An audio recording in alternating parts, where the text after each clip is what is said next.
आज हम देखते हैं कि तारीखी हक़ाइक़ को तोड़-मरोड़ के पेश करना, बल्कि बिल्कुल अपोज़िट बामक़सद तरीके से एक ख़ास मज़हब की तारीख़ को तोड़-मरोड़ के पेश करना। मुग़ल आज़म जब बनाई जा रही थी तो एक अनारकली ड्रामा था।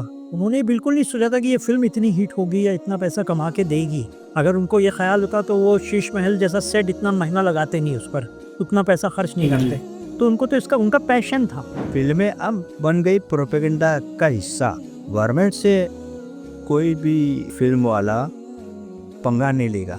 आज फाइनेंस कौन कर रहे हैं तो ये कट्टरवादी लोग बन कर रहे हैं और वही लोग स्क्रिप्ट भी डिसाइड कर रहे हैं, वो लोग वही लोग कंटेंट भी डिसाइड कर रहे हैं। जब भी गुंडा दिखाया जाएगा तो वो तावीज़ पे यही बात कह रहा था। ये तब से शुरू हुआ या 70s और 80s में कुर्बानी देने वाला, बहुत जांबाज और बहुत ही वफादार ऐसा कैरेक्टर एक मुस्लिम तकरीबन हर फिल्म में आपको नज़र आएगा। लेकिन हुआ ये कि जो मंजरनामा चेंज हुआ ना अब्दुल वही साहब, इसका रीज़न जो है वो जैसा कि सही साहब ने बताया कि वो रीज़न कल्चरल बेस नहीं है। जी, मुसलमान ही दहशतगर्द है, मुसलमान ही टेररिस्ट है, तो उन कैरेक्टर्स को लेकर फिल्मों का हिस्सा बनाया गया। धुरंधर नाम की फिल्म भी लीजिए।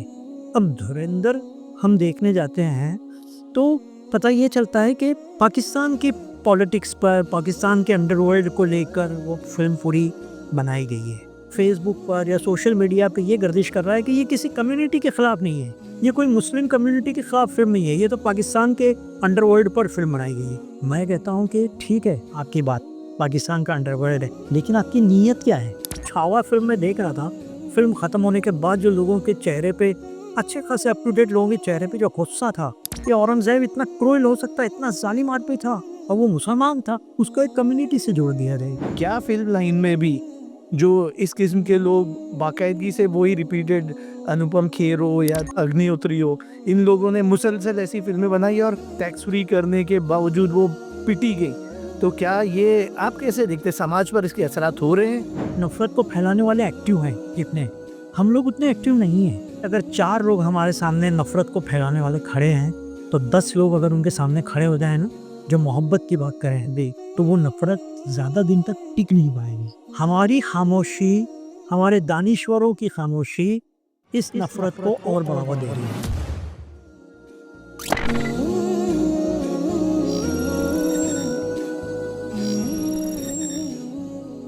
बिस्मिल्लाहिर्रहमानिर्रहीम, अस्सलामु अलैकुम वरहमतुल्लाहि वबरकातुहू। नाज़रीन किराम, आज हम दोबारा आपकी खिदमत में हाजिर हो रहे हैं एक लंबे वक्फे के बाद। खुशी की बात यह है कि अब हम ये सिलसिला दोबारा शुरू कर रहे हैं और आपकी खिदमत में हाजिर हो रहे हैं। आज हम एक बहुत ही इंतहाई हसास मौजू पर बात करने जा रहे हैं, एक बहुत ही सेंसिटिव टॉपिक। और हम सब जानते हैं कि इंसान की तबीयत पर मज़ा, तफरीह, इसका बहुत अच्छा असर होता है और इंसान की ज़िंदगी का ये एक अटूट हिस्सा है कि इंसान चाहता है कि वो दिन भर जब परेशान हो, मसरूफ़ हो, बहुत ज़्यादा स्ट्रेसफुल हो, तो वो चाहता है कि थोड़ा रिलैक्स करे, थोड़ी तफरीह हो, थोड़ा उसका ज़हन जो है खुले और वो आराम करे। और उसके लिए वो मुख्तलिफ़ ज़राए, मुख्तलिफ़ मोड्स का इस्तेमाल करता है। इन ज़राए में वो घूमना-फिरना, किताबों को पढ़ना, नज़्मों, ग़ज़लों, गीतों, गानों को सुनना या फिर ड्रामों और फ़िल्मों को देखना होता है। ड्रामों और फ़िल्मों का मकसद इंसान के ज़हन को एंटरटेनमेंट पहुँचाना होता है, सुकून पहुँचाना होता है। और जब ये तफरीह के सामान और भी ज़्यादा बामकसद हो जाते हैं, तो अक्सर हम देखते हैं कि फ़िल्मों के ज़रिए बहुत कुछ सीखा जाता है और ये इंसानी ज़हन पर बहुत गहरा असर डालते हैं और इंसान की पर्सनैलिटी पर, उसकी ज़िंदगी पर, उसकी सोशल लाइफ़ पर गानों का, गीतों का, फ़िल्मों का, ड्रामों का एक बहुत गहरा असर होता है। इसमें ये बहुत अहम रोल प्ले करते हैं। लेकिन कुछ हालिया दिनों में, कुछ अरसे से, कुछ सालों से हम देख रहे हैं कि ये जो ज़रिया था तफरीह का, एंटरटेनमेंट का, इसमें जो है बहुत ज़्यादा ख़राबियाँ भी हमको देखने मिलती हैं। ख़ुसूसन जब ओटीटी इंट्रोड्यूस हुए और बहुत ज़्यादा फ़िल्मों के सेंसर बोर्ड्स हम देखते हैं कि एक्टिव नहीं रह गए, तो इन्हीं फ़िल्मों के ज़रिए, इन्हीं ड्रामों के ज़रिए, इन्हीं गानों के ज़रिए ऐसी-ऐसी ख़राब चीज़ें शामिल होने लगी है कि जिसके असरात का अंदाज़ा हमको नहीं है कि नई जनरेशन, आने वाली पीढ़ी इसको कैसे ले रही है। इस अहम मौजू, हसास टॉपिक को डिस्कस करने के लिए मैं आज के इस पॉडकास्ट में इस्तकबाल करता हूँ हमारे 2 बहुत ही मुअज़्ज़िज़ मेहमानान का। जनाब सईद हमीद साहब, जो सहाफ़ी हैं और आप जो है अखबारात से आपका बड़ा एक ताल्लुक़ रहा है, फ़िल्मों से, ड्रामों से भी आपका ताल्लुक़ रहा है, बल्कि यूँ कहिए कि आपकी करियर की शुरुआत भी वहीं से होती है। आपने जो जर्नल रिपोर्टिंग की वो फ़िल्म वग़ैरह से रिलेटेड रही हैं। और हमारे जो दूसरे मेहमान हैं, जनाब इकबाल नियाज़ी साहब, आप जो है एक किरदार इंस्टीट्यूट ऑफ एक्टिंग उसके डायरेक्टर हैं। बहुत सारे ड्रामे आपने लिखे हैं, बहुत सारी फ़िल्में, शॉर्ट फ़िल्में आपने डायरेक्ट की हैं, लिखी हैं, बल्कि अभी भी आप जो है 50 से ज़्यादा फ़िल्मों की, शॉर्ट फ़िल्मों की एक सीरीज़ पर काम कर रहे हैं, जो सोशल इश्यूज़ को एड्रेस करती है। तो मैं आप दोनों का आज के हमारे इस पॉडकास्ट में इस्तकबाल करता हूँ और हम चाहेंगे कि इस पॉडकास्ट के ज़रिए इस तफरीह का जो एंटरटेनमेंट का जो ज़रिया था, जो आज हमारे इस खुसूसन फ़िल्मों के बारे में हम जो बात कर रहे हैं, आजकल जो फ़िल्में रिलीज़ हो रही हैं, उसके क्या असरात होते हैं, फ़िल्में बनाई क्यों जाती थीं, क्यों जा रही हैं और अब ये किस डायरेक्शन पे जा रही हैं, ऐसे कुछ मौज़ूआत हम टच करेंगे। मैं जनाब सईद हमीद साहब से सवाल शुरू करूँगा। आप भी जो है सिर्फ़ एक सहाफ़ी नहीं हैं, बल्कि आप राइटर भी हैं। आपकी किताब छत्रपति शिवाजी महाराज और मुसलमान, ये हिंदी और उर्दू में ये किताब छप चुकी है। आपका एक पेज है, फ़ेसबुक पेज और सोशल मीडिया पेज भिंडी बाज़ार, जिसके मोर देन 6 लाख सब्सक्राइबर हैं, जहाँ से आप एक बहुत अच्छा सोशल इम्पैक्ट भी क्रिएट कर रहे हैं। इसके अलावा तहरीक खिलाफत या तारीख़ हिमाकत, ये एक उर्दू में आपने किताब लिखी है। द अनटोल्ड हिस्ट्री ऑफ खिलाफत हाउस, एक अंग्रेज़ी में आपने किताब लिखी है। फिर आप फ़िल्म जर्नलिस्ट भी रहे हैं, उर्दू रिपोर्टर, कौमी आवाज़, हिंदुस्तान टाइम्स, इनकलाब और मुसलसल आपकी ज़िंदगी जो है आप कंट्रीब्यूट करते रहे। तो मैं आपसे इस सवाल के साथ शुरू करूँगा कि एंटरटेनमेंट की इंसानी ज़िंदगी में क्या ज़रूरत है और इसके क्या ज़राए हैं और फ़िल्में इसमें क्या रोल प्ले करती हैं? देखिए, एंटरटेनमेंट तो बहुत पहले से हम लोग आज सब्जेक्ट बात कर रहे हैं फ़िल्मों की। फ़िल्मों से पहले भी साइलेंट फ़िल्में थी, उससे पहले ड्रामे थे, लोक कथाएँ थी। तो एंटरटेनमेंट हर ज़माने में इसका जो है अ, रिलेशन रहा है समाज से तफरीह के लिए। तो तफरीह और दूसरा मकसद ये भी रहा है कि आवाम को कुछ सिखाया जाए, तो फ़िल्में सिखाती भी थी। लेकिन आज जब हम बात करें, तो फ़िल्में जो है आज नेगेटिव इम्पैक्ट लेकर के आई है। आप ये बेसिकली समझ लें कि अगर आज हम आज के रेफरेंस में फ़िल्मों की बात करें, ख़ास तौर से बॉलीवुड की बात करें, तो बॉलीवुड हमेशा से बिज़नेस रहा है, मेन स्ट्रीम सिनेमा। आप ये देखें कि बॉलीवुड के 2 चीज़ें हैं, कभी उन्होंने सबक देना ऐसा और समाज को बेदार करना, ये बहुत कम रहा है। मेन चीज़ रही है बिज़नेस। आज अगर मैं आज की बात करूँ, तो आज बॉलीवुड, इंडियन फ़िल्म इंडस्ट्री का जो रेवेन्यू है, वो 1 लाख करोड़ रुपए का बिज़नेस जनरेट कर रहा है आज की तारीख में। तो बिज़नेस है तो बिज़नेस के हिसाब से चलता है, उसमें खुशखबरी रहती थी। आप ये देखें कि मुग़ल-ए-आज़म अपने ज़माने की सबसे महँगी फ़िल्म थी, वो भी एक कमर्शियल थी, बिज़नेस थी। क्योंकि जो ड्रामा था, उसका तारीख से कोई लेना-देना नहीं था। रानी जोधाबाई, अनारकली, इसका मार्क्स का, ये सब बिज़नेस था और बहुत बड़ा उस ज़माने का बिज़नेस था। टाटा वालों ने फाइनेंस किया था। तो ये बिज़नेस करना और उसको रिकवर करना, ये एक्टिविटी है बेसिकली। हमारे यहाँ बॉलीवुड में कभी भी ये एहसास नहीं रहा कि हम फ़िल्मों से समाज को बेदार करें, मेरा ऐसा ख़्याल है। मेन स्ट्रीम सिनेमा में पहला पर्पस रहता है कि हमारा बिज़नेस पैसा लगाए, डिस्ट्रीब्यूटर का पैसा लगाए, प्रोड्यूसर के पीछे फाइनेंसर रहते हैं, उनका पैसा लगाए, वो डूब ना जाए। उसको रिकवरी कैसे रहे, तो उसको मसाला और फ़ॉर्मूला फ़िल्म बोलते थे। जी, और जब फ़िल्मों में मकसदियत के लिए लोग आए, है ना? मकसदियत के लिए, तो वो एक पैरेलल सिनेमा आया, ऑफ बीट फ़िल्में आई। जी, तो आप तसव्वुर कर सकते हैं कि चॉकलेट हीरो के ज़माने में कोई ऐसा ओमपुरी हीरो बन सकता था? बिल्कुल भी नहीं बन सकता था, ना उसको एक्सेप्ट कर सकते थे। लेकिन एक ज़माना आया, जैसे फ़िल्म वाले आए, गरम हवा बनाई सचिव साहब ने, फिर उसके बाद ऐसी ज़माने में कि ये ग्लैमर वाली फ़िल्मों से लड़ने के लिए एक सब्जेक्ट देने के लिए ग्लैमर वाली फिल्मों से वो तो ये सत्यू साहब आए, ये अपना गोविंद निलानी आए, ये सारे का श्याम बेनेगल आए और ये स्टार बने ये लोग। फारूक शेख, ये फारूक शेख तो खूबसूरत हरमी थे, ओम पुरी स्टार बन गए। ये स्मिता पाटिल जैसी heroine heroine Naseeruddin Shah hero बने। तो एक पैरेलल सिनेमा की ज़रूरत पड़ी है और हर सोसाइटी में होता है पैरेलल सिनेमा। वो हम लोग हॉलीवुड से मुतासिर होते हैं लेकिन हॉलीवुड की मेन स्ट्रीम फिल्में ऐसी ही हैं, तो पैरेलल सिनेमा लाना चाहिए, उसकी ज़रूरत है, मेरा ये ख्याल है। मैं जनाब इकबाल नियाज़ी साहब की तरफ रुख करूँगा। जैसे कि मैंने बताया कि आप खुद एक ड्रामा निगार भी हैं, डायरेक्टर भी हैं और एक अरसे दराज से आपने काफ़ी ड्रामे लिखे हैं, डायरेक्ट किए हैं और वो अवामी सतह पर काफ़ी मकबूल भी हुए। और कितने, जलियांवाला बाग, ये आपका एक मशहूर ड्रामा रहा है जिससे 1990 में आपको एक नेशनल अवार्ड मिला, आपको और भी नेशनल अवार्ड्स मिले हैं। धुआं एक शॉर्ट फिल्म आपने ज़रूर देखी होगी, लिंक आपको डिस्क्रिप्शन में मिलेंगी, वो भी आपने डायरेक्ट की और लिखी है। तो मैं आपसे ये जानना चाहूँगा कि अभी जैसे सईद हमीद साहब ने ज़िक्र किया कि फ़िल्में उमूमन जो है एक कमर्शियलाइज़ेशन का दौर था, तो एक कमर्शियल रुख इख्तियार किया। लेकिन इसमें बहुत सारे लोग शामिल होते हैं, एक लिखने वाला, एक लेखक, एक कहानी है, उसपे मुतासिर हुआ या रियल वाक़यात पे भी मुतासिर होके लिखी जाती हैं। हाँ, उसको कमर्शियलाइज़ रुख दिया जाता है जब उसमें डायरेक्टर, प्रोड्यूसर, हीरो, हीरोइन शामिल होते हैं और जब हाई बजट हो जाती हैं फ़िल्में। लेकिन एक स्टोरी तो एक मकसद के तहत लिखी जाती रही है और पुरानी फ़िल्में जो हम देखते हैं, तो उसमें एक मकसद या एक समाजी इश्यू को उठाया जाता रहा और उसके खिलाफ लोगों की एक राय भी बनती है, लोगों की एक सिम्पैथी, हमदर्दी बनती है। सोशल इश्यूज़ पे भी लोग अवेयर होते हैं। आपका क्या नुक्ता नज़र है नियाज़ी साहब? सईद साहब ने जो बातें की हैं वो बहुत हद तक काफ़ी मैं उनकी बात से मुत्तफ़िक हूँ।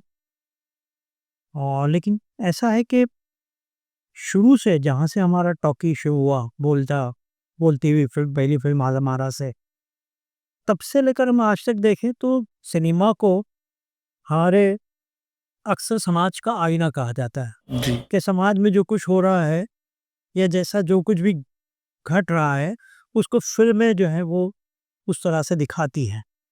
लेकिन क्या सिनेमा सिर्फ़ समाज को दर्शाता है या फिर समाज की किसी सोच को जन्म देता है?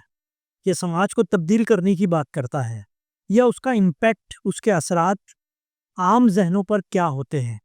सईद साहब ने उसकी कमर्शियल एंगल की तरफ इशारा किया।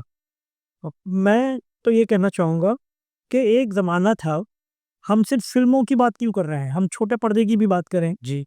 टेलीविज़न की हम बात करें, तो फ़िल्मों से थोड़ा-सा कतई नज़र हम देखते हैं कि जब जिस ज़माने में टेलीविज़न आया, तो उस पर ऐसी कहानियाँ पेश की गई, उस पर ऐसे सीरियल और ऐसे प्रोग्राम्स पेश किए गए, जो घर-घर में लोगों को बाँध के रखते थे। जी। और उसके ज़रिए बहुत सारे ऐसे सीरियल्स आए जो समाज को कोई ना कोई पैगाम दे रहे थे।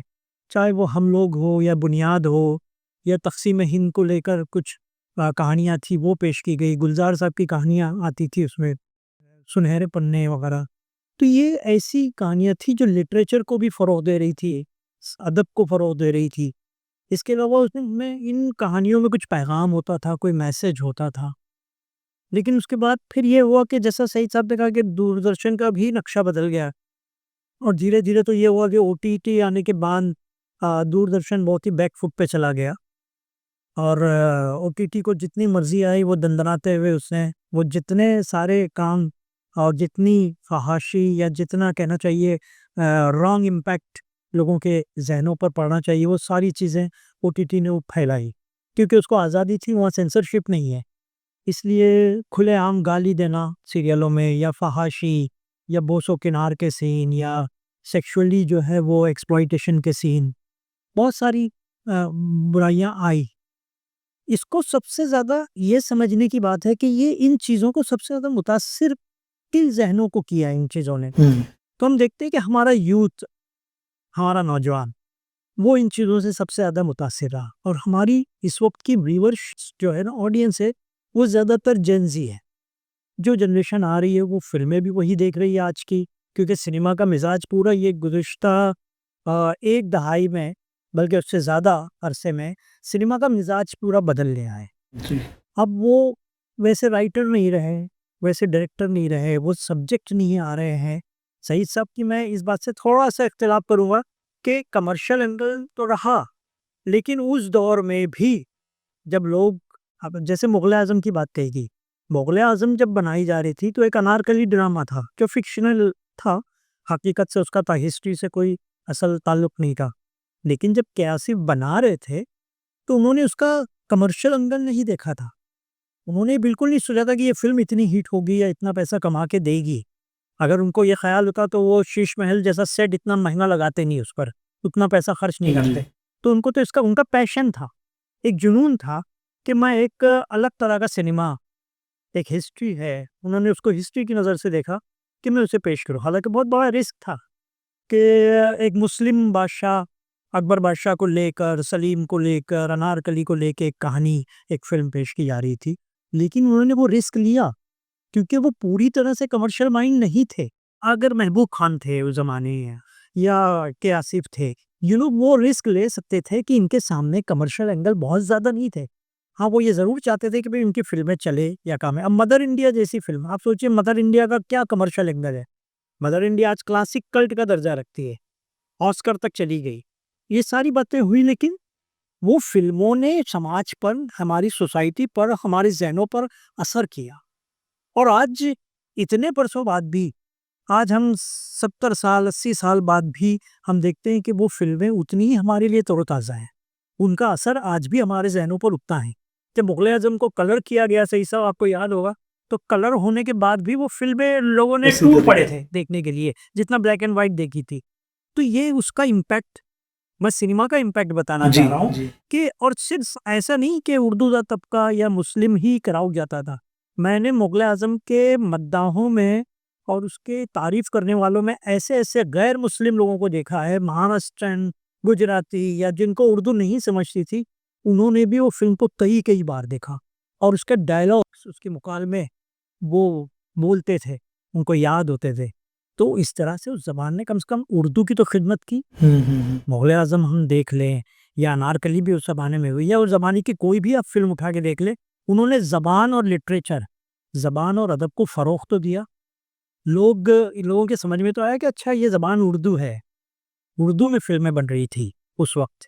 तो हम अगर कमर्शियल एंगल से हट के ये बात करें कि उन फ़िल्मों से क्या फ़ायदा हुआ है, तो मैं ये कहूँगा अब्दुल वहाई साहब कि ज़बान और अदब को बहुत बड़ा फ़ायदा हुआ है। जी, जी। क्योंकि आज अगर ज़बान, हिंदी फ़िल्मों में अगर उर्दू का कहीं बोलबाला है, जब भी हम ज़िक्र करते हैं कि भई हिंदी फ़िल्मों में उर्दू का क्या कंट्रीब्यूशन रहा है, तो हम सबसे पहले वही बात करते हैं 1930s की, 40s की, 60s की, सारे की की ज़बान जो है थी, वो सारी उर्दू होती थी। और उन्होंने, इस पे मैं बात करूँगा। जी, और उन्होंने सारा मतलब लिटरेचर को ही, अच्छी कहानियों को पेश किया है। थोड़ा-सा सौतेला सुलूक है सरकारी कि आपकी जितने भी उर्दू फ़िल्में हैं सबको हिंदी सर्टिफ़िकेट दे। हाँ, ये तो हुई। हाँ, ये तो बहुत सारी तब्दीलियाँ। Even Mother India, even Mughal Azam की ज़ुबान देखिए, हिंदी लिखी हुई है, सर्टिफ़िकेट हिंदी में है नहीं, और वो पर्शियनाइज़्ड उर्दू है। हाँ, सर्टिफ़िकेट हिंदी में, तो ये हद हम बता रहे मुनाफ़िकत की तब भी थी। ये इसी तरफ मैं और आता हूँ सही साहब कि अ, आपने बड़े पर्दे की बात की, फिर कहा कि छोटी टेलीविज़न्स, उसमें भी एक अच्छा कंट्रीब्यूशन, वो सीरियल। और यहाँ की जो हम लोग की ज़बान देखी, उर्दू थी। हालाँकि उसके लिखने वाले राइटर हिंदी के थे। इवन महाभारत जब आई, उसका लिखने वाले राइटर उर्दू का राइटर था। राई मासूम रज़ा, जिन्होंने उसके मुकाबले लिखे, वो उर्दू के राइटर थे। अब वो स्क्रीन और छोटी होते-होते अब जो है मोबाइल की स्क्रीन हो गई, जहाँ पर नेटफ्लिक्स और बहुत सारे चैनल्स, सारे लोगों ने अपने-अपने चैनल शुरू किए। अब बहुत, आपने कहा कि सेंसर बोर्ड बिल्कुल गायब है और अब तो लगता है कि बिल्कुल कमर्शियल एंगल से बनती है। अब ये बनती तो कमर्शियल एंगल से, लेकिन इसमें वॉयलेंस का यूज़, वल्गैरिटी, आपने सेक्सुअल इसकी बात की, उसमें इतनी बेरहमी, बेहयाई इतनी ज़्यादा है। और आपने कहा कि इम्पैक्ट तो होता है और देखने वाले नौजवान बच्चे, नौजवान नस्ल, हमारा चैनल भी नोबल यूथ, हमारे मेन ऑडियंस यूथ हैं, उन पे क्या इम्पैक्ट इसका होता है बच्चों के ज़हन पे। मुझे याद है कि हम छोटे थे तो वो शक्तिमान करके सीरियल आता था और उसके स्टंट्स देख के बच्चे जो है बिल्डिंग से कूद के कई हलाकतें हुई, तो उसको फिर हर सीरियल में वो आके डिस्क्लेमर देना पड़ता था कि मुझे नहीं फॉलो करें करके। तो ये ज़हनों पर असरात बहुत गहरे छोड़ते हैं। आपने एक बात कही कि एक सौतेला सुलूक शुरू हुआ, तो ये सिर्फ़ उस वक़्त शुरू हुआ शायद ज़बान की हद तक, लेकिन आज हम देखते हैं कि तारीख़ी हक़ाइक़ को तोड़-मरोड़ के पेश करना, बल्कि बिल्कुल अपोज़िट।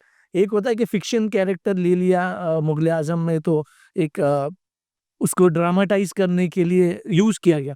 लेकिन एक बामकसद तरीके से एक ख़ास मज़हब की तारीख़ को तोड़-मरोड़ के पेश करना, आप सईद भाई इस पर क्या रोशनी डालें? जी, मैं यही कहता हूँ कि हॉलीवुड को बॉलीवुड फ़ॉलो करता है हमेशा हर त्योहार और पॉलिटिकल अब इन्फ्लुएंस रहा है। जैसा मैंने कहा कि उर्दू उर्दू फ़िल्मों को भी उन्होंने हिंदी सर्टिफ़िकेट दिया, वही वहीं से आपको समझ में आना चाहिए कि क्या चल रहा है। तो जैसे-जैसे ज़माना गया, वैसे-वैसे जिस तरह की आप देखेंगे कि हॉलीवुड में भी एक ज़माने में जब फ़िल्में चली तो रैम्बो को हीरो बनाया तो मुजाहिदीन जो थे वो हीरो के साथ में थे और आज जो बाद में मुजाहिदीन टेररिस्ट हो गए। उसका इन्फ्लुएंस आपने देखा पॉलिटिकल वहाँ पर पड़ा। जी। इसी तरह जब हमारे यहाँ पॉलिटिकल चेंज आया है तो एक्चुअली क्या है, फ़िल्में अब बन गई प्रोपेगेंडा का हिस्सा। डिजिटल मीडिया ने, इलेक्ट्रॉनिक मीडिया की इसकी वजह से और ये सब सारा डिजिटल मीडिया ओटीटी कहिए, ये बहुत आम रीच तक पहुंच गया है ये मोबाइल की वजह से। तो प्रोपेगेंडा का आज सबसे बड़ा टूल जो है वो फ़िल्में या जी। जो भी ऑडियो विजुअल जो फॉर्मेट जिसमें भी आए वो। इससे पहले अगर अखबारात कम्युनलिज़्म फैलाते थे, उनका इम्पैक्ट इतना नहीं होता था अखबार, लेकिन जब डिजिटल फॉर्मेट आ गया तो एक केरला फाइल बनी, लौ जिहाद। अभी लौ जिहाद कोई चीज़ ही नहीं है, लेकिन लौ जिहाद इसको वहाँ से लेकर के अभी तक जितने हैं, तो ये हर इलेक्शन चाहे वो नेशनल हो या स्टेट इलेक्शन हो, ऐसी फिल्में प्लान की जाती है और प्लान करके वो प्रोमोट की जाती है और फिल्में चलाई जाती है। तो वो प्रोपेगेंडा का हिस्सा वही है। उसमें ये है कि हम लोग जो है कमज़ोर पड़ जाते हैं मुसलमान। आपके अभी जैसा वही हुआ कि गवर्नमेंट से कोई भी जो है ना फ़िल्म वाला पंगा नहीं लेगा और गवर्नमेंट चेंज होने से फ़िल्म वाले पहले यानी पहला चेंज आ जाता है फ़िल्म वालों पे। इसकी मैं मिसाल देता हूँ, अक्षय कुमार है, जो भी लोग हैं हिंदी, तो मेरा ये कहना है कि ये लोग अपना कमर्शियल इंटरेस्ट पहले देखते हैं, बाद में ये देखते हैं। तो ये लोग सब बॉलीवुड के प्रोड्यूसर ही बदल गए। अब पैसे मिल रहे हैं, फंडिंग मिल रही है, सबसे बड़ा फिल्म बनाने में टैक्स फ्री हो रही इनकी फिल्में, टैक्स फ्री हो पहले जाती ये है। फाइनेंस मिलना, फाइनेंस आज बहुत बड़ा है। फाइनेंसर पहले भी देखा जाए तो स्मगलर लोग फाइनेंस करते थे। तो फाइनेंस जो नीचे से आता है ना, फाइनेंस जो है ब्लैक मनी है, जो कोई ना कोई पहले स्मगलर लोग देते थे, सारे बड़े-बड़े स्मगलर, हाजी मस्तान का नाम लेते हैं और भी बहुत सारे। तो फाइनेंस बहुत मेन चीज़ होता है। आज फाइनेंस कौन कर रहे हैं, तो ये कट्टरवादी लोग बन कर रहे हैं और वही लोग स्क्रिप्ट भी डिसाइड कर रहे हैं, वो लोग वही लोग कंटेंट भी डिसाइड कर रहे हैं। तो जैसा हमारे यहाँ पॉलिटिकल टूल बन गया है, हिस्ट्री को हथियार बनाया है। मैंने भी एक किताब लिखी है, छत्रपति शिवाजी महाराज और मुसलमान। वो इसलिए लिखी थी कि छत्रपति शिवाजी महाराज एक सेकुलर आदमी थे, सेकुलर राजा थे। उनके राज में मुसलमान थे। उन्होंने मंदिर बनाए तो मस्जिद भी बनाया, उन्होंने दरगाह बनाई। आज की पॉलिटिकल ज़रूरत क्या है कि औरंगज़ेब और इनकी लड़ाई जो हिंदू और मुसलमान जो हकों की जंग थी, ये इम्पैक्ट किताब नहीं कर सकती है। वो इम्पैक्ट जो है वो वीज़ ऑफ विवेक ऑफ फिल्मों से और ये सब जो छोटी-छोटी जो ओटीटी पे आ रही है, तो उसी तरह से तो एंटी मुस्लिम जो तो एक नैरेटिव बना है वो हॉलीवुड से ही बना है। कि ये जो मूवीज़ में अब तो हम एकदम प्रोपेगेंडा मूवी बोल सकते हैं और बहुत सारी फ्लॉप भी हुई हैं। आवाम ने उसको ठुकरा दिया कि इस किस्म के नज़रियात हमारे इस प्लूरल सोसाइटी वाले इंडिया में नहीं चलेंगे। लेकिन क्या ये कैरेक्टर असैसिनेशन बोलिए इसको कि जब भी गुंडा दिखाया जाएगा तो वो तावीज़ मैं पहन यही बात कह रहा था। ये तब से शुरू हुआ या मैं यही इसी पर आ रहा था कि देखिए, अगर आप 70s और 80s में उनकी कुछ फ़िल्में देखेंगे अगर आप, तो आपको पता चलेगा कि उस वक़्त एक मुस्लिम कैरेक्टर हर फ़िल्म में होता था और वो होता था कुर्बानी देने वाला, बहुत जाँबाज़ और बहुत ही वफ़ादार। ऐसा कैरेक्टर एक मुस्लिम तकरीबन हर फ़िल्म में आपको नज़र आएगा। अब ये ठीक है, एक पॉजिटिव कैरेक्टर हमेशा एक मुस्लिम का रहा है फिल्मों में, और लोग उसको फील भी करते थे कि अरे यार मुसलमान ऐसा होता है, एक मतलब एक आइडियल मुस्लिम हमको लगता था कि यार इतना अच्छा है। ये फिल्म कई फिल्मों में आया है, बहुत सारी मिसालें दी जा सकती है। आने आने तक अगर आप 90s तक भी लें तो जंजीर फिल्म है, जंजीर में प्राण का कैरेक्टर, एक पठान का कैरेक्टर दिया है, वो किस तरह से अपने दोस्त के लिए अब बचाता है, जान पे खेल जाता है सब। लेकिन हुआ ये कि ये जो मंजरनामा चेंज हुआ ना अब्दुल वही साहब, आहिस्ता आहिस्ता, इसका रीज़न जो है वो, जैसा कि सही साहब ने बताया कि वो रीज़न कल्चरल बेस नहीं है। जी। पॉलिटिकल जो इन्फ्लुएंसेस हैं, वो किस तरह से हमारे समाज पर असरअंदाज हो रहे हैं, और वो समाज हमारा किस किस तरह से फ़िल्मों में कैसे किस तरह से दिखाना है। अब अगर किसी मुसलमान की बात आती है, मुझे एक फ़िल्म याद आ रही है, सही साहब आपने भी शायद देखी होगी, my name is Khan, Shahrukh Khan थे। उसमें एक डायलॉग था जो बहुत चला कि my name is Khan not and I am not terrorist. तो ये फ़िल्म ने अपना एक असर डाला लोगों पर। लेकिन उसके बाद ये हुआ अब्दुल भाई साहब कि जहाँ कोई टेररिस्ट को बताना हो, जहाँ कोई गुंडे को बताना हो, जहाँ कोई स्मगलर बताना हो, जहाँ कोई देशद्रोह बताना हो, तो कैरेक्टर ज़बरदस्ती मुस्लिम डाला जाता है। और इस पर किसी को कोई एतराज़ नहीं होता है। ना प्रोड्यूसर एतराज़ करता है, ना डायरेक्टर बोलता है कि भई ये ऐसा क्यों? क्योंकि पॉलिटिकल कुछ कहीं-कहीं तो पॉलिटिकल प्रेशर है, और कहीं-कहीं पॉलिटिकली ऐसा माहौल बना दिया गया है हमारे समाज में कि जो भी बुरे काम कर रहा है वो सिर्फ़ मुसलमान, बस और कोई नहीं। मुसलमान ही दहशतगर्द है, मुसलमान ही टेररिस्ट है। तो उन उन कैरेक्टर्स को लेकर फ़िल्मों का हिस्सा बनाया गया। लेकिन ये बनाने वालों ने ये नहीं सोचा कि इसके असरात जो है, क्योंकि सिनेमा जो एक बहुत ही पावरफुल मीडियम है। जी। बहुत बहुत पावरफुल, बहुत असरदार मीडियम है। मतलब इसका असर जो है वो लोगों के ज़हनों पर रहता है बाकी। अभी शोले री-रिलीज़ हुई। जी, बहुत खूबसूरत फ़िल्म है, बड़ी कल्ट क्लासिक है और सब कुछ है। मैंने अभी उसको 4K में डिजिटलाइज़ करके देखा है। मैं देखने गया था, थिएटर में लोग पर्दे पर डायलॉग बोलने से पहले एक्टर के लोग डायलॉग बोल रहे थे हॉल में आगे के, चाहे वो गब्बर के हों या संजीव कुमार के हों। तो ये इम्पैक्ट था कि आज 50 साल हो गए उस फिल्म को, लेकिन आज भी लोगों को उसका डायलॉग याद है सही साहब, और लोग थिएटर में खुद बोल रहे हैं डायलॉग उसके।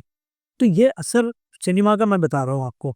लेकिन दूसरी तरफ उसी के साथ साथ धुरंधर नाम की फिल्म रिलीज हुई। अब धुरंधर हम देखने जाते हैं तो पता ये चलता है कि पाकिस्तान की पॉलिटिक्स पर, पाकिस्तान के अंडरवर्ल्ड को लेकर वो फ़िल्म पूरी बनाई गई है। वह फ़ेसबुक पर या सोशल मीडिया पे ये गर्दिश कर रहा है कि ये किसी कम्युनिटी के खिलाफ नहीं है। ये कोई मुस्लिम कम्युनिटी के खिलाफ फ़िल्म नहीं है। ये तो पाकिस्तान के अंडरवर्ल्ड पर फ़िल्म बनाई गई है। मैं कहता हूँ कि ठीक है आपकी बात, पाकिस्तान का अंडरवर्ल्ड है, लेकिन आपकी नीयत क्या है? आपकी नीयत ये है कि कहीं न कहीं पाकिस्तान का अंडरवर्ल्ड है, मतलब वो मुसलमान है। तो वो मुसलमान है, और इनका जैसे कि इल्ज़ाम है जो हमारे नफ़रत फैलाने वाले लोग जो हैं, हेट्रेड फैलाते हैं जो, उनका ये इल्ज़ाम है कि यहाँ के मुसलमान पाकिस्तान की बहुत वो करते हैं, तारीफ़ें करते हैं। तो ये ऐसा लगता है कि वो ये साबित करना चाह रहे हैं कि देखो जिस पाकिस्तान की तुम तारीफ़ करते हो उनके यहाँ क्या हाल है, उनके अंडरग्राउंड का क्या हाल है। तो कहीं न कहीं बैनुस यानी अंडर करंट लाशऊरी तौर पर आप बात कर रहे हैं मुसलमानों की। जी। आप सिनेमा दिखा रहे हैं पाकिस्तान का, आप कहानी बता रहे हैं पाकिस्तान की, ठीक है। आप यहाँ के मुसलमानों को नहीं बुरा बता रहे हैं, लेकिन लाशऊरी तौर पर आप एक नेगेटिव काम कर रहे हैं। और मैंने देखा, मुझे बड़ा अफ़सोस होता है कि लोग खड़े रह के तालियाँ बजाते हैं, और फ़िल्म में आखिर में जय हिंद के नारे लगा रहे हैं, कोई वंदे मातरम बोल रहा है। ऐसा लग रहा है कि सारे देशभक्त जो हैं वो जी। एक जगह पे, यानी नफ़रत का माहौल किस कदर हमारी रगों में सरायत कर गया है, हमारे समाज में कैसे फैल गया है ये ज़हर, कि अच्छे से अच्छा इंटेलिजेंट आदमी भी पूछ रहा है, उसमें बह रहा है, ऐसा लगता है। जी। उसका असर हो रहा है। और जैसा कि कहा गया है कि आप, ये एक ऐसा ज़हर है जो धीरे-धीरे अगर 10 फ़िल्में अब्दुल वही साहब आ जाएँ, सईद साहब, मैं तो इस बात को मानता हूँ कि 10 फ़िल्मों में अगर आप एक झूठ बता रहे हैं, तो वो 11वीं फ़िल्म में वो झूठ जो सच लगेगा। एक्चुअली फासिस्ट फोर्सेस का फार्मूला पहले से यही है कि इतना झूठ बोलो, इतना झूठ बोलो कि लोग सच मान लिए। आज ना अब्दुल वली साहब, यकीन मानिए आज मैं बोलता हूँ कि फ़हाशी हमारा मैटर नहीं रहा है, या गालियाँ ओटीटी की आ रही है, हमारे लिए इस वक़्त वो प्रॉब्लम नहीं है। हमारे सामने और दूसरे, अगर हमारा यूथ कितना उसको कैच कर रहा है, हमारे सामने वो मसला, हमारी इस वक़्त सबसे बड़ा मसला ये है कि सिनेमा के ज़रिए कैसे एक कम्युनिटी को डराया जा रहा है, खौफ में मुब्तला किया जा रहा है, कैसे उसको ज़लील किया जा रहा है, कैसे उसको डिग्रेड किया जा रहा है, ताकि हम जब फ़िल्म देखें और किसी ऐसे, मतलब जब हम वो छावा फ़िल्म में देख रहा था और उसमें औरंगज़ेब का कैरेक्टर जिस तरह से, तो मैं ऐसा, जिससे मैं चोर बन के बैठा था। मुझे लगा जिस लोग जिस तरह से गुस्से में आ रहे थे, और फ़िल्म ख़त्म होने के बाद जो लोगों के चेहरे पे, अच्छे खासे अप टू डेट लोगों के चेहरे पे जो गुस्सा था कि औरंगज़ेब इतना क्रूएल हो सकता है, इतना ज़ालिम आदमी था और वो मुसलमान था। मतलब ये आप सोचिए कि एक कम्युनिटी से कैसे एक बादशाह को, जिसका ताल्लुक जो है वो हुक्मरां, वो इक़्तिदार से या इक़्तिदार से पावर से था, उसको एक कम्युनिटी से जोड़ दिया गया। हालाँकि यही फ़िल्म जो शिवाजी के बेटे के बनी थी, मराठी में कुछ साल पहले एकदम उनका कैरेक्टर अजीब-सा बताया गया था, एकदम नेगेटिव कैरेक्टर, कि वो शराब और दूसरे नशों के आदी था और उसको अब हीरो बना के हीरो। मैं सईद साहब से यही सवाल करूँगा कि आप सहाफ़त से मुंसलिक रहे हैं और ये कहा जाता है कि जो नफ़रत की लहर जो कई 10-20 साल से जो एकदम पावर में हमको दिखाई दे रही है, तो क्या ये कहा जाता है कि बहुत कम लोग हैं जो एकदम कट्टर और नफ़रत है, लेकिन एक बड़ी तादाद, ऐसी बड़ी पॉपुलेशन है जो खामोश है। क्या ये खामोश लोगों को इस ज़राए से इन्फ्लुएंस करने की, आपने फंडिंग की बात की थी कि बाकायदगी से फंडिंग करके इस किस्म की एक के बाद एक के बाद एक मूवियाँ लाई जाए और लोगों की ज़हन-साज़ी की जाए और फिर उसके समाज पे खतरनाक असरात, क्या आपको ये एंगल देखिए, स्ट्रॉन्ग लग रहे हैं? मुझे ऐसा लगता है कि देखिए, हम लोग जब इलेक्शन की बात करते हैं, प्रोपेगेंडा फ़िल्मों की बात करते हैं, तो इनका टारगेट जो रहता है ना, वो इलेक्शन ही होता है।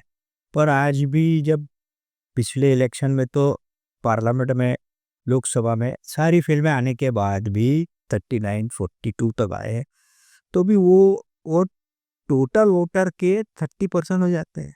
जी, 70% लोग अलग हैं, बिखरे हुए, इसलिए अलग है या वोट नहीं दे रहे हैं। तो इसका मतलब ये है कि हमारी जनता में नफ़रत का वो ज़हर नीचे तक अभी तक गया नहीं, बना लो जैसा वहाँ चढ़ा देहरादून में वैसा बम्बई में चलेगा।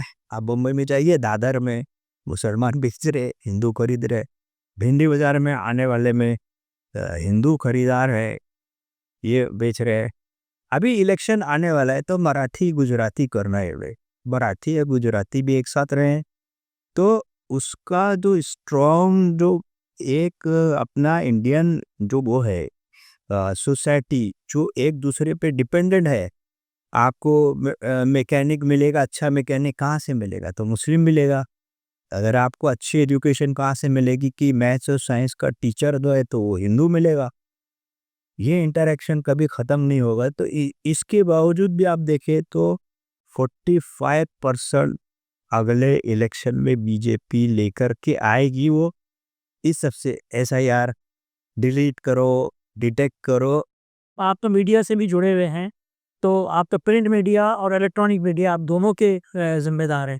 तो अगर हम ये देखें कि मीडिया भी किस तरह से इनका साथ दे रहा है, अब्दुल वाहिद साहब, सबसे ज़्यादा अफ़सोसनाक बात जो मुझे लगती है ना, वो यही लगती है कि नफ़रत का शोर इतना तेज़ है कि सच की आवाज़ जो है वो कहीं दब जाती है। नियाज़ी साहब, एक सवाल आपसे ही करना चाहूँगा क़त्ल कलाम इमात कि आपने बहुत गहरी बात की कि गाली-गलौज, गैंग्स ऑफ वासेपुर और एकदम खुले-खुला गालियाँ, फ़हाशी, उरियानियत, जो भी न्यूडिटी वग़ैरह एकदम खुलेआम होती थी। लेकिन आप महसूस करते हैं कि जो सबसे खतरे वाली चीज़ है, वो ये नफ़रत का फ़रोग़ है और इसका इम्पैक्ट बहरहाल पड़ तो रहा है। तो आपको क्या लगता है कि आपने भी न्यूज़ चैनल्स मीडिया की बात की, लेकिन न्यूज़ चैनल मीडिया ने इतनी खुलेआम नफ़रत फैलाने लगी कि जो बाशऊर गैर मुस्लिम सेकुलर लोग हैं, वो समझते हैं, उनको गोदी मीडिया का नाम दे दिया गया और उनको बहुत सारे ज़मीर बाज़मीर लोगों ने इससे अलहदगी अख्तियार की।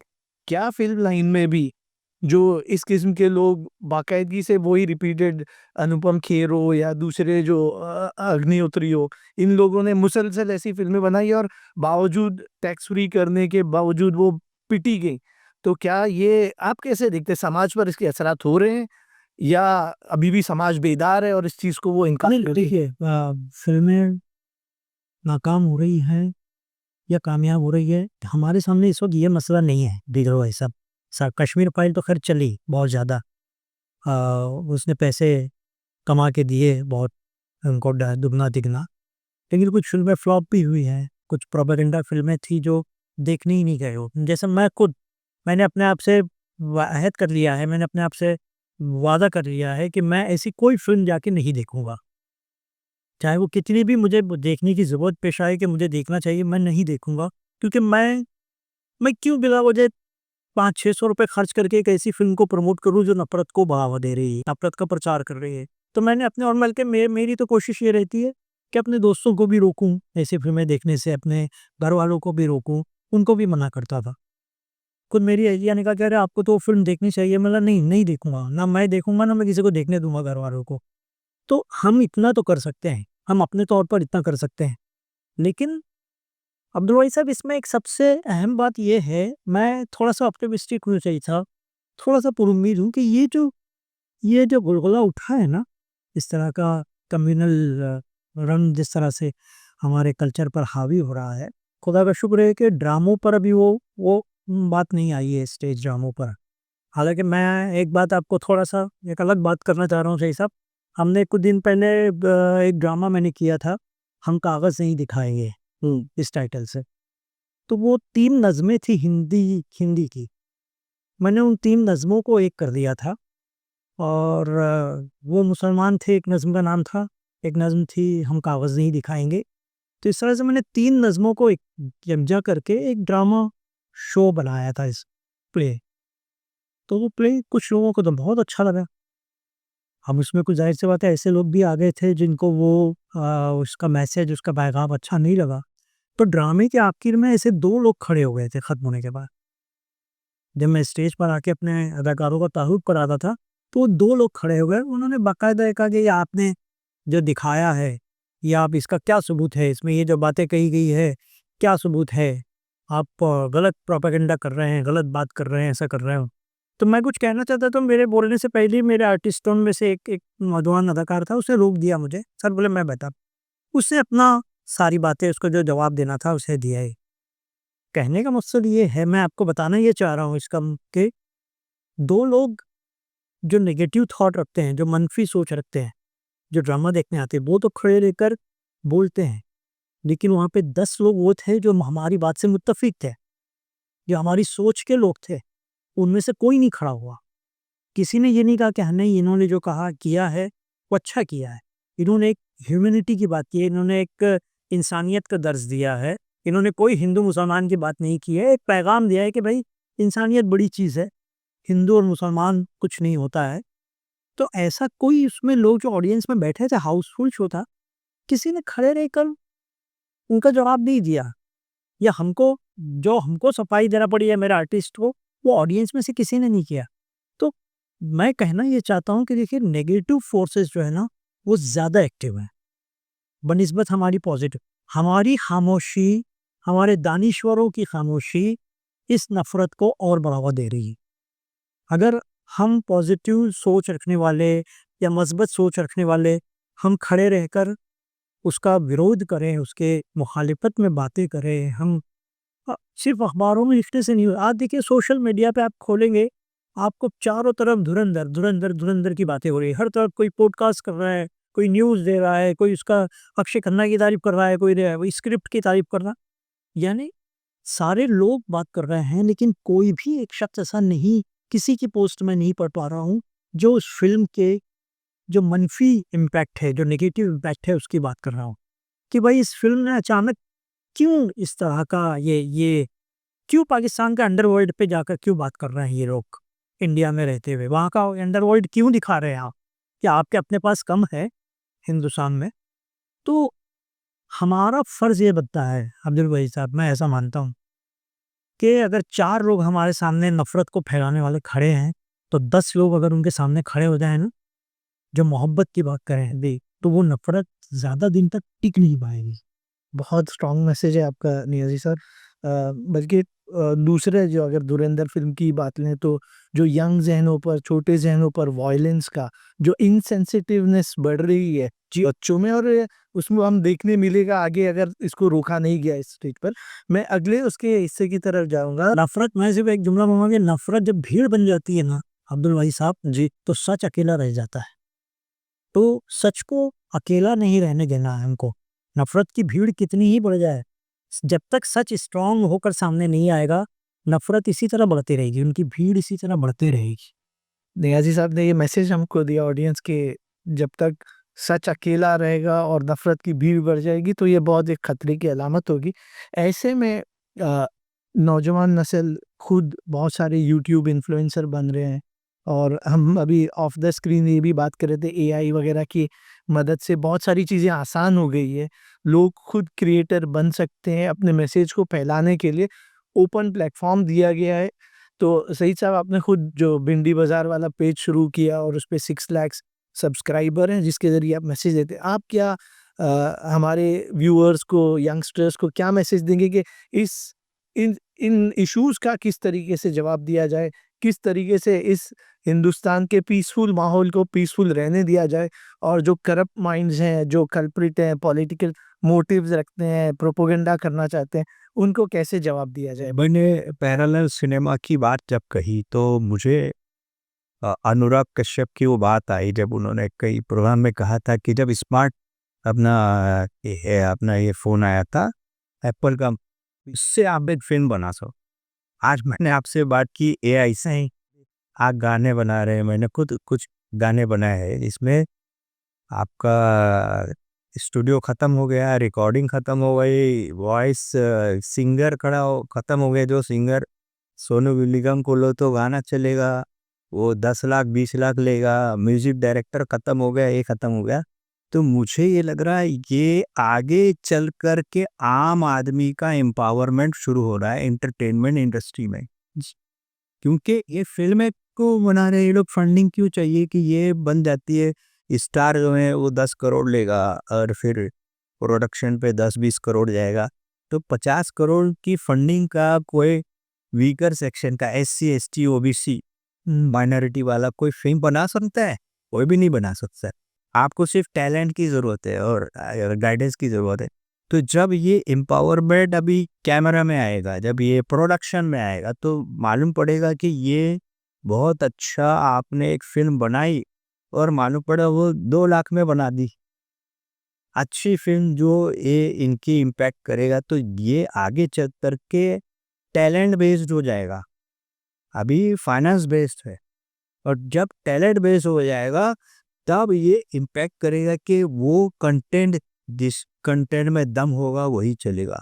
बिल्कुल। तो आगे चल के आप महात्मा ज्योतिबा फुले की अगर बना देंगे फ़िल्म कोई 2-3 लाख रुपए में, तो मालूम पड़ा ये इसके जो छावा-वावा को पीछे कर देगा।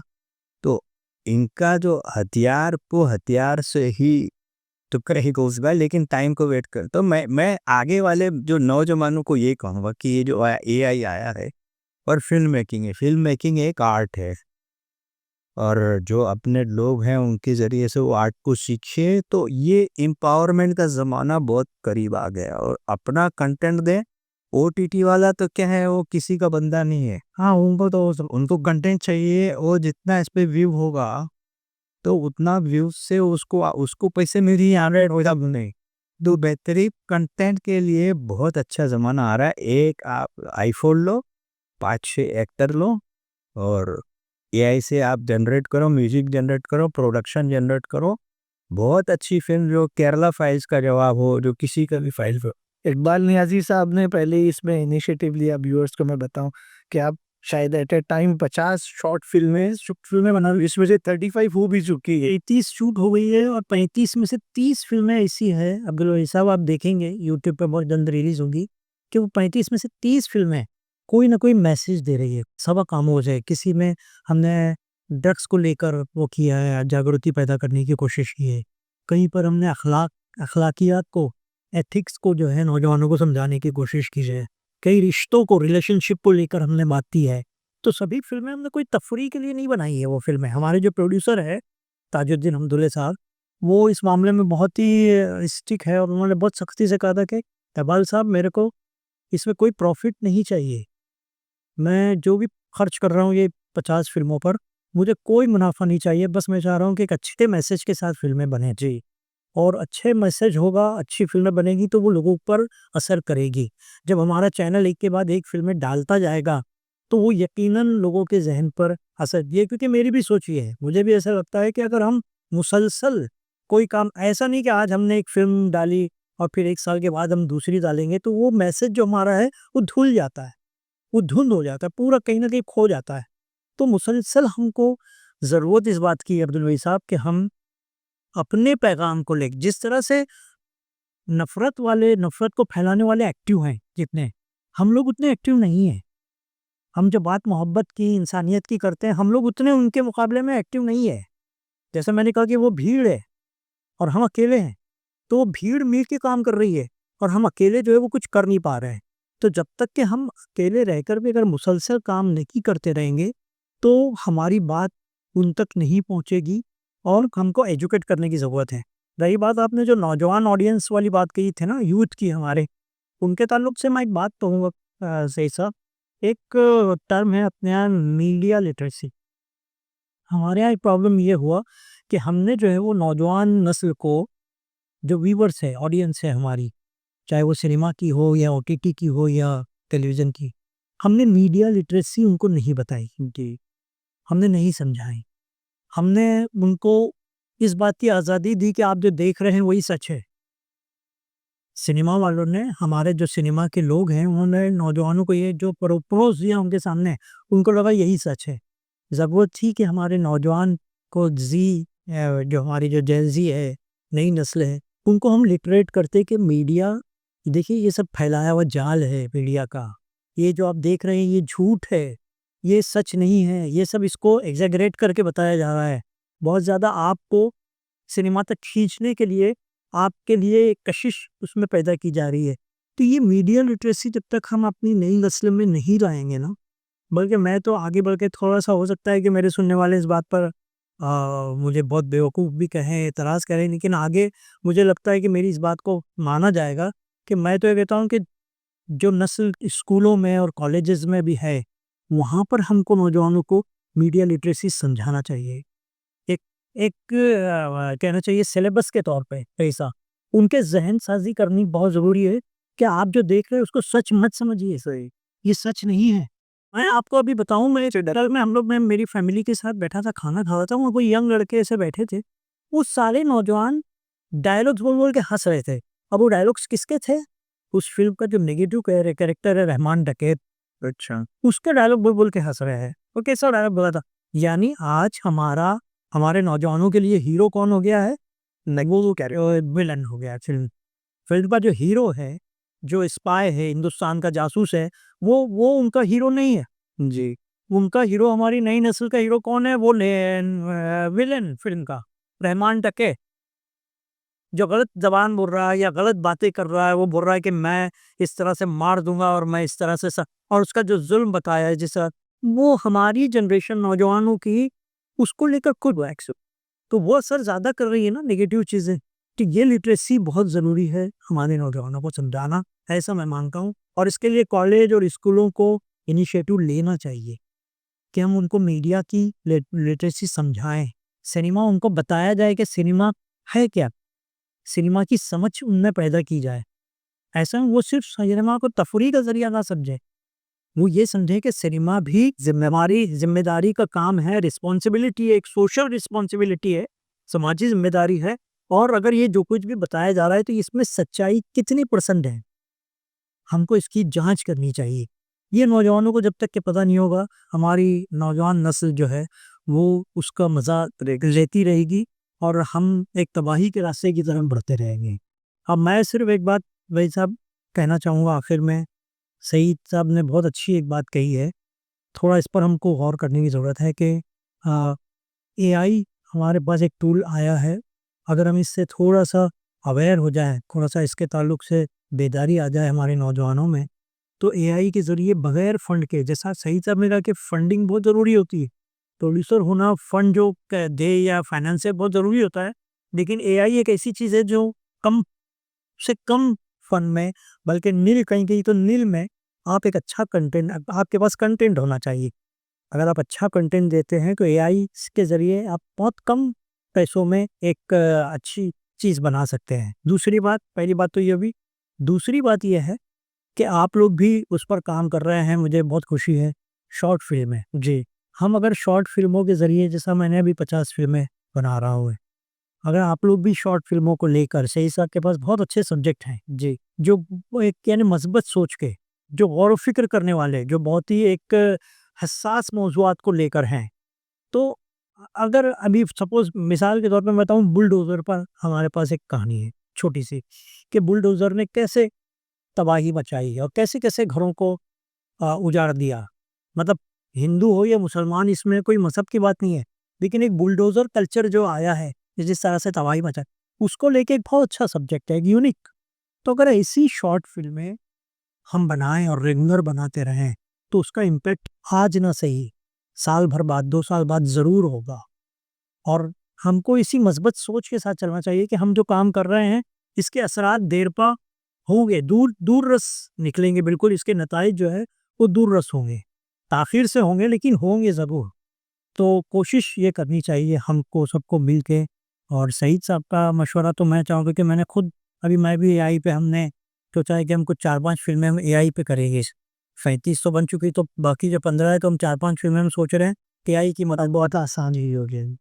तो ऑडियंस, हम यहाँ से आपके इजाज़त चाहेंगे इस मैसेज के साथ कि तफरी, एंटरटेनमेंट इंसानी ज़िंदगी का एक बहुत बड़ा हिस्सा इंसान चाहता है।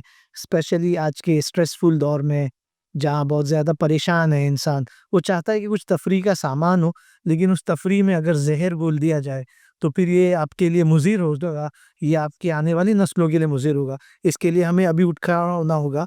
जो भी हमसे बन सके, जो लोग इस फ़ील्ड में काम कर रहे हैं या करना चाहते हैं, वो बहुत आसानी से गाइडेंस, टूल्स अवेलेबल है, और आप भी इसका हिस्सा बन सकते हैं और ऐसी चीज़ों का जवाब हम दे सकते हैं, और इसमें बहुत ज़्यादा बजट भी नहीं लगेगा। मैं फिर आप दोनों का शुक्रिया अदा करता हूँ और आप सबसे इजाज़त चाहता हूँ किसी अच्छे मौज़ू को लेकर और नए मेहमानान के साथ। शुक्रिया। अस्सलाम वालेकुम व रहमतुल्लाहि व बरकातहू।